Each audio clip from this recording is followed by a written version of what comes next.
요한복음 21장을 다루면, 특별히 오늘 이 본문을 다룰 때 우리도 모르게 우리 속에서 질문이 일어납니다. 예수님이 왜 베드로에게 같은 질문을 3번이나 반복하셨을까? 그리고 주님이 3번 물으신 그 3번의 의미는 어떤 것이 있을까? 궁금증이 일어납니다. 그뿐만 아니라 주님이 사랑하신다라고 질문하신 그 사랑이란 원어적 의미가 아가페인가 필리아인가? 이 원어적 뜻은 어떤 것인가? 이런 것들이 궁금해집니다. 그런데 이 질문들도 굉장히 좋은 질문입니다. 그런데 그거보다 더 중요한 질문이 있습니다. 그건 뭐냐면, 왜 예수님은 제자들에게 갈릴리로 가라고 하셨을까? 그러니까 우리는 이 질문을 먼저 해야 합니다. 그리할 때 이 요한복음 21장 전체의 문맥과 맥락과 왜 예수님이 3번 물으셨는지 전체적인 의미들이 파악이 될 수 있습니다. 오늘 이 말씀을 통해서 갈릴리로 가라 하신 그 예수님의 의도와 뜻과 목적과 의미가 파악이 되어지고, 그래서 이 말씀이 여러분 개개인에게 들려지는 레마의 말씀이 되시고 일생을 살아가는데 잘 박힌 모처럼 새겨지는 복된 말씀 되시기를 축복합니다.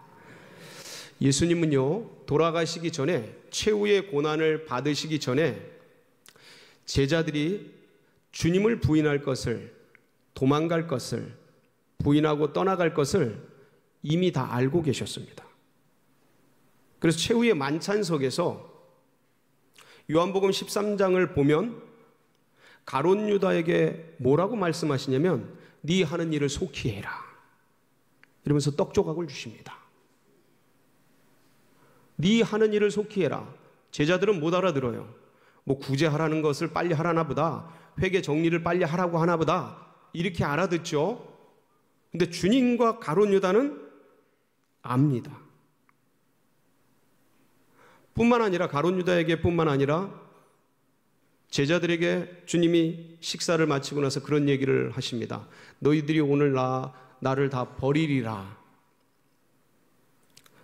그때 베드로가 나서서 그 얘기를 하죠. 무슨 말씀입니까? 주님, 죽는 한이 있어도 끝까지 주님을 따르겠나이다. 베드로뿐만 아니라 나머지 제자들이 다 그럽니다. 그때 주님이 뭐라고 하십니까? 네가 오늘 밤 닭 울기 전에 3번 나를 부인하리라. 그래서 겟세마네로 가시죠. 겟세마네에서 아니나 다를까 가룟 유다가 군대와 그 무리를 데리고 와서 입맞춤으로 사인을 맺고 이 사람이 예수다라는 걸 알리면서 예수를 팔게 되죠.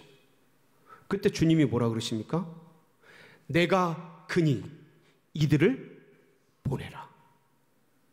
그러니까 제자들이 도망가고 피할 것을 주님이 다 아시고 이들이 가는 것을 놔두도록 군사들에게 요구를 합니다. 그때 혼이불을 입고 있다가 빨가벗은 채 도망가기까지 하는 그런 비극적인 일들이 일어나게 됩니다. 어디에 있습니까? 한번 같이 보실까요? 마가복음 14장 50절로 52절인데 시작. 제자들이 다 예수를 버리고 도망하니라. 한 청년이 벗은 몸에 배 혼이불을 두르고 예수를 따라가다가 무리에게 잡힘에 배 혼이불을 버리고 벗은 몸으로 도망하니라. 굉장히 수치스럽고 비극적인 일이죠. 스승을 버리고 이제 도망가는 겁니다. 그렇게 해서 이제 11제자가 싹 도망을 갔어요. 그러고 나서 예수님이 대제사장 안나스와 가야바의 뜰에 잡혀가셔가지고 신문을 당합니다. 그때 이 대제사장 가문과 친인척 관계를 맺고 있었던 사도 요한이 그 대제사장의 뜰에 들어가게 돼요. 그때 이 사도 요한과 더불어서 베드로도 같이 가게 됩니다. 근데 거기서 베드로를 알아본 여종이 하나 있었습니다. 이 여종이 너도 갈릴리 도당이다 그러면서 막 몰아가니까 무슨 소리냐 아니다 그러면서 피하고, 또 그쪽 가니까 또 쫓아와서 너도 그 도당이라, 네 말하는 것이 네가 갈릴리 사람임을 증거한다. 그러니까 막 무슨 소리냐 맹세하면서 나는 결코 저 사람을 모른다. 또 건너편에 가니까 또 딴 사람이, 이 말고의 친척이었던 사람이 너 갈릴리 도당이다 그러니까 저주하면서 나 저 사람 모른다. 그때 뭐가 울어요? 닭이 울어요. 이렇게 제자들이 예수님을 팔아먹고 뻘개 벗은 채 도망가고 저주하고 부인하고 맹세하고 이랬습니다. 근데 그때 여인들은, 우리가 그동안 말씀을 통해서 막달라 마리아도 같이 나누고 그랬지 않습니까? 이 여인들은 끝까지 주님의 십자가 곁에까지 가서 주님이 피 흘리고 고통당하시는 모습을 끝까지 옆에서 곁에서 지키고, 예수님이 돌아가시고 아리마대 요셉의 그 무덤, 여러분 장사를 제대로 치르지 않았습니다. 죄인으로 돌아가셨기 때문에 뭐 역적으로 돌아가신 거죠. 그러니까 장사를 제대로 치를 틈이 없었던 거예요. 근데 아리마대 요셉이 그 힘을 가지고 억지로 당신의 무덤에 예수님을 안치하고 모셨는데, 그 무덤까지 쫓아가가지고 그 무덤이 어디 있는지 위치가 어떤지 파악하고 그 길로 달려가서 예수님 옷 씻기고 할 상품과 향유를 준비하고, 그리고 안식 후 첫날 그 새벽 미명에 어두울 때 예수님 그 돌이 다친 것을 알면서도 그 새벽 어두울 때 거기 가가지고 향유 향품 발라드리고 넣어드리려고 끝까지 쫓아갔던 거예요. 자, 이거 보세요. 이 비교를 보세요.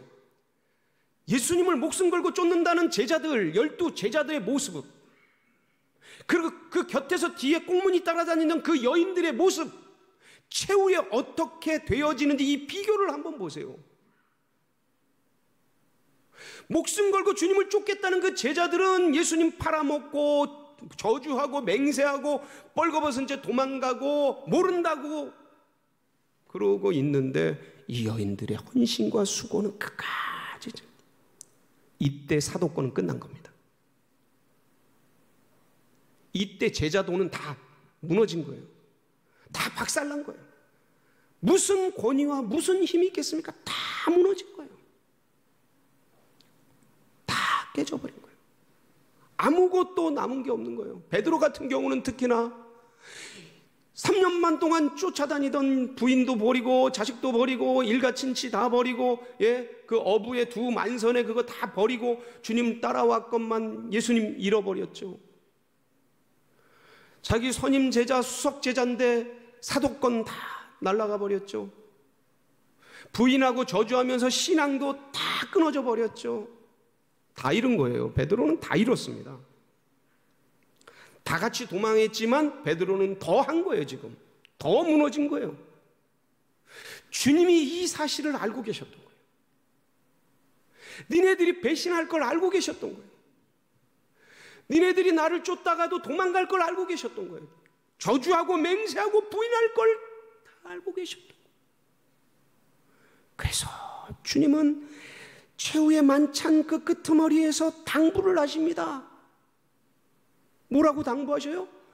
내가 부활한 다음에 갈릴리로 갈 테니 거기서 만나자. 마태복음 26장 32절에 보면 그 말씀이 나옵니다. 한번 보실까요? 시작. 그러나 내가 살아난 후에 너희보다 먼저 갈릴리로 가리라. 그러니까 너희들 갈릴리로 내려와라. 그래서 거기서 만나자.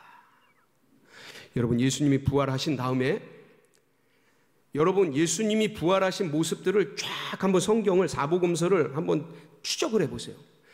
예수님 부활하신 후의 메시지가 하나입니다. 갈릴리에서 만나자. 갈릴리에서 만나자. 예수님이 직접 그 말씀을 하셔요. 부활하신 다음에. 마태복음 28장 10절인데 시작. 이에 예수께서 이르시되 무서워하지 말라. 가서 내 형제들에게 갈릴리로 가라. 거기서 나를 보리라 하시니라.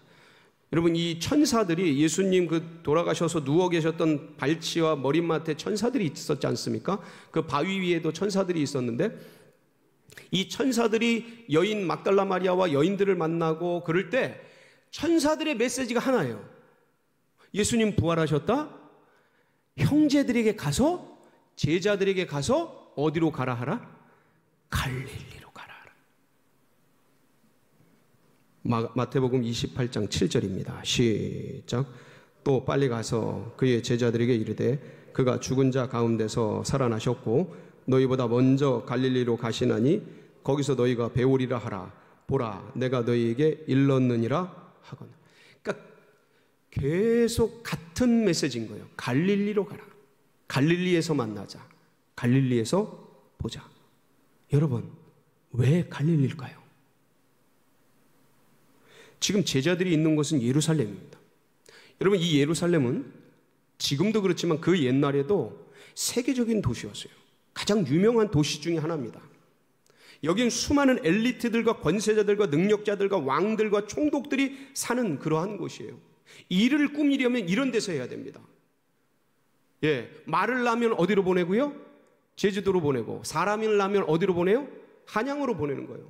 이런 데로 보내는 거예요. 여기서 모여서 여기서 일을 해야 되는데, 가장 화려하고 멋진 이 도시 속에서 못던 모종의 일들을 꾸미는 것이 아니고 여기가 아닌 거예요. 어디로 가라는 거예요?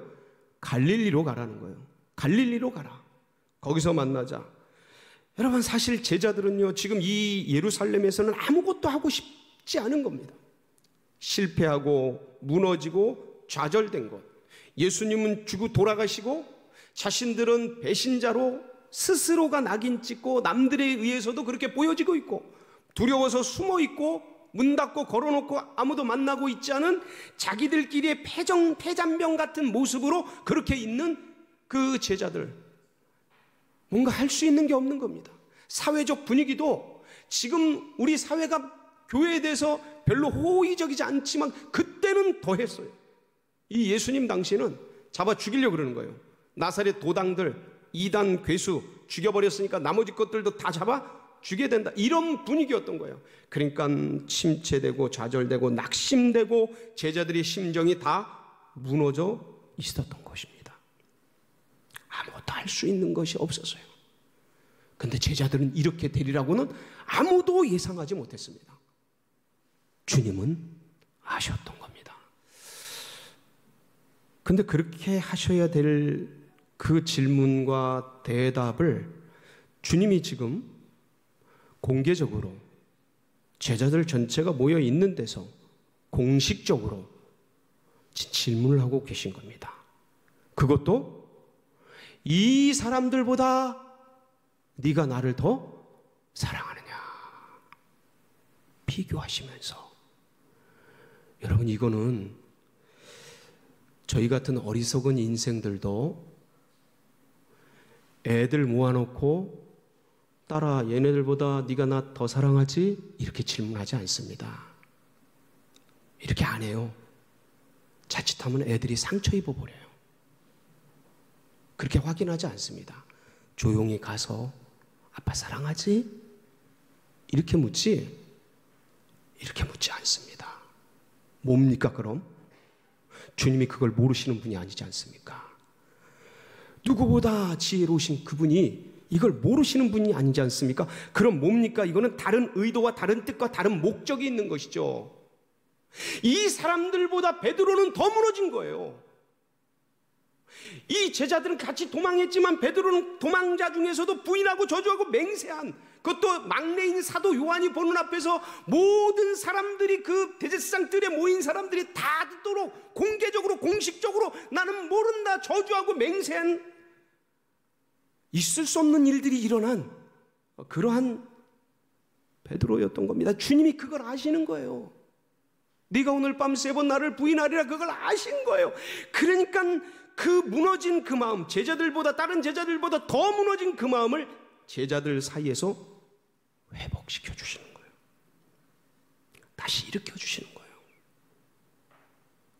다시 불러 세워주시는 거예요.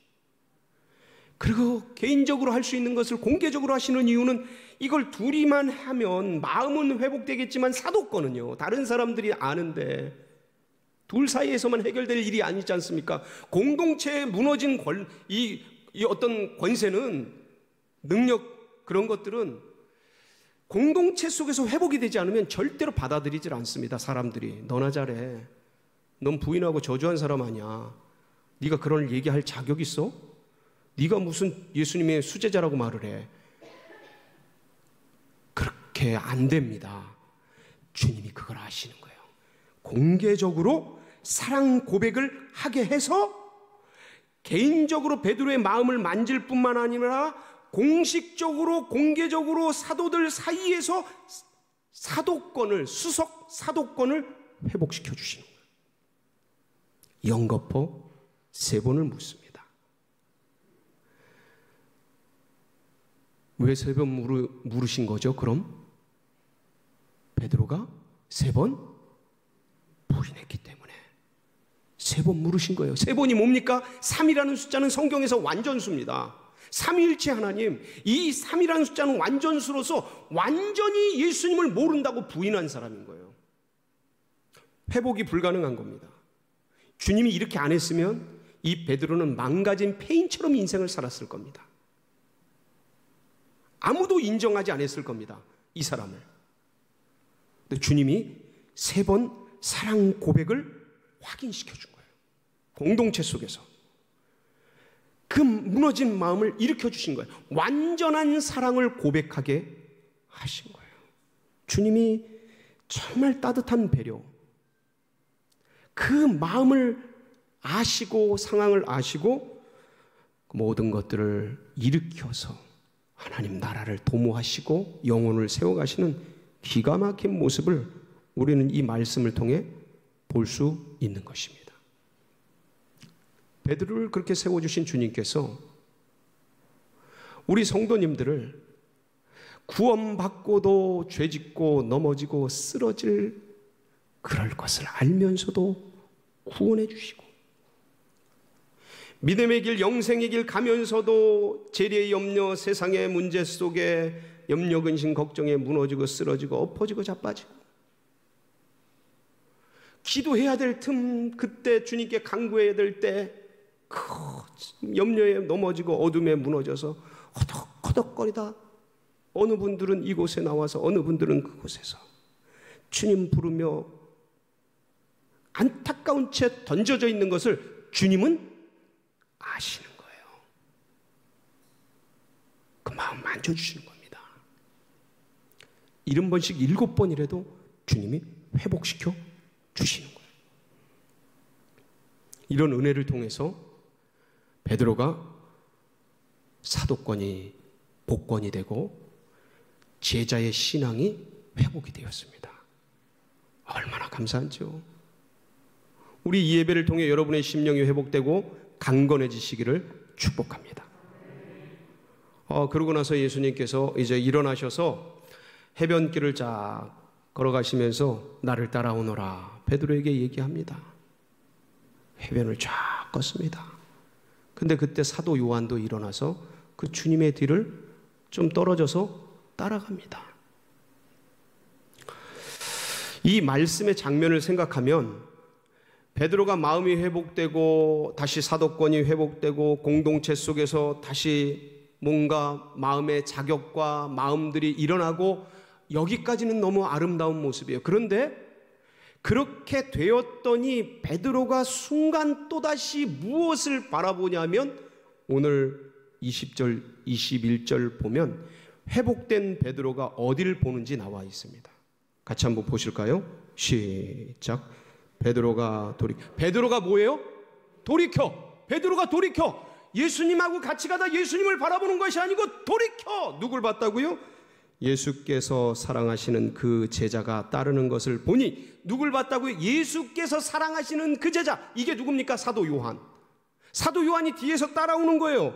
그 사람은 어떤 사람이냐면 그는 만찬석에서 예수의 품에 의지하여 주님을 파는 자가 누구오니까 묻던 자더라. 이 막내 사도 요한이 예수님 품에 사랑받으면서 마지막 만찬 최후의 만찬 자리에서 주님께 이렇게 기대서 예수님을 누가 팔아요? 묻던 그 사람, 예수님의 사랑을 담뿍 받고 있는 그 사람, 늘 베드로는 수석제자였지만 자기보다 사도 요한을 사랑하시는 그 예수님의 사랑, 그것에 대해 신경 쓰이고 나도 모르게 경쟁이 되고 나도 모르게 질투가 나고 자꾸 마음이 쓰이던 그 사도 요한이 뒤에서 따라오는 것을 봅니다. 주님을 안 보고 마음이 일어나고 마음이 회복됐더니 바로 사람을 보는 거예요. 바로 경쟁자를 의식하고 바로 다른 상황으로 마음이 가고 뭔가 좀 일어났더니 바로 주님 나라, 주님 예수 그리스도, 주님의 비전과 주님의 꿈 말씀하신 거 붙잡고 그 길을 달려가는 게 아니고 바로 사람이 눈에 들어오고 바로 다른 상황 가운데 마음이 뺏겨지고 시간과 재정과 물질이 글로 흘러가 버리고, 그래서 주님이 말씀해 보면 섰다고 하는 자요 넘어질까 조심하라. 회복이 될 때 조심해야 돼요. 은혜 받을 때 조심해야 돼요. 바로 마음이 사람에게 가는 거예요. 그러니까 주님이 그거를 날카롭게 책망하십니다. 오늘 마지막 절 22절 보면 뭐라고 말씀하십니까? 같이 한번 보실까요? 시작. 예수께서 이르시되 네가 올 때까지 그를 머물게 하고자 할지라도 네게 무슨 상관이냐? 너는 나를 따르라 하시니. 네가 무슨 상관이냐? 왜 거기다 마음을 쓰느냐? 네 마음이 왜 사람에게 흘러가게 하느냐? 네 마음이 왜 그 경쟁적인 다른 생각 속으로 흘러가도록 그냥 냅두느냐? 너는 나를 따르라. 주님께 집중해라. 다른 데 신경 쓰는 게 아니다. 마음이 회복되고 사도권이 회복되고 축복권이 회복되고 일이 좀 잘 되고 먹고 살만하고 이제 뭔가 좀 집안이 괜찮아질 만하고, 그럴 때 그 마음을 주를 따르고 나를 따르고 예수를 따르고 하나님 나라를 따르고 주님의 나라와 비전과 그 의를 향해 마음을 쏟아야 되는데, 그렇게 되니까 마음이 딴 데로 자꾸 흘러가고 딴 사람이 보이고 딴 상황이 들어오는 이 인간의 어리석음과 연약함, 주님이 날카롭게 그 부분을 지적하고 계신 거예요. 네가 무슨 상관이냐? 신경 끊어라. 마음 단도리를 정확하게 해라. 네 마음이 네 감정과 생각대로 흘러가도록 냅두지 말아라. 영으로 육을 다스려라. 성령으로 육신을 장악하는 거다. 그리고 누구를 따라라? 너는 나를 따라라. 예수를 따라라. 주님을 붙잡아라. 주님 나라 비전을 향해 가라. 여러분, 어쩌면 우리 한국교회가, 우리 민족이 이 부분을 놓치고 있는지 몰라요. 먹고 살만하고 부유해지고 등 따쓰고 뭔가 괜찮아지니까 주님이 아니라 사람에게, 주님 나라가 아니라 세상 나라를 향해 주님의 비전과 복음을 향한 꿈과 다시 스스로 그걸 향해 몸부림치며 달려가는 것이 아니라 자꾸 딴 데로 흘러가는 걸 방임하고 냅두고 방관하고 그러다가 여기까지 온 거 아닌가? 아무 감각 없는 상태가 되어버린 거 아닌가? 뭐가 잘못되어 있는 줄도 모르고 뭘 잘못하는지도 모르고 그렇게 던져진 거 아닌가? 우리는 다시 다른 것을 상관하지 말고 세상 것을 끊어내고 나를 따르라 하신 예수 그리스도, 믿음의 주여 온전케 하시는 그분, 그 예수 그리스도를 굳게 붙들고 이 한 주간도 승리하는 복된 역사 있으시기를 축복합니다.